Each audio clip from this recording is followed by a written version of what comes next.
what you described is been, I would say, characterized by others as being over-invested at work and under-invested at home. Is that correct? That's That's fair me. observation? That's fair Yeah. for me. After the first 5 years of marriage, I was still living in Galveston, hadn't gone over to DEA yet. So the first child came along, and then I got hired by DEA. Of course, I was gone 14, 18 weeks, I don't recall, at the academy up in Virginia. Then we were at the FBI Academy. They have their own facility now. Then when I got home, peer pressure was you get out there and you buy some dope. You go undercover or you make a case as quick as you can and you don't stop. To do that, I'm not saying you can't do a dope deal in the middle of the day. Certainly you can. But you got to start somewhere, and the way you build informants, one way of building informants, is you do those minor cases, the hand-to-hands, and then you got you an informant. And then he brings you hopefully up the ladder. So I was putting in 12, 16 hours a day. And then when you got home, and I was still living, at that time I was living in Texas City, so drive from Houston, that's a good hour's drive or more, depending on traffic. When I got home, I didn't want to be bothered. I wasn't going to pick up the kid and do something with him. Weekends varied. We'd work on weekends a lot. Sometimes we didn't. Some examples I can show you of what I missed was, this one sticks in my mind, why I don't know, but this one sticks in my mind. My first two children, first two girls, I never taught them how to ride a bike. My wife did.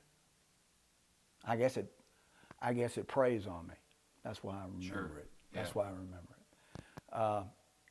And as I got more advanced in my career with DEA as to grade and time served, you can kind of pull the speedometer back and you get to pick and choose your cases. When I had reached the fact that I was a 13, which is journeyman, then I could spend more time at home. So when we had my son, Sean, I did spend a lot of time with him. I guess in making up my guilt for the other compensating. To compensate, yes. So any negative fallout from that in terms of your relationships? I think the biggest fallout was that there's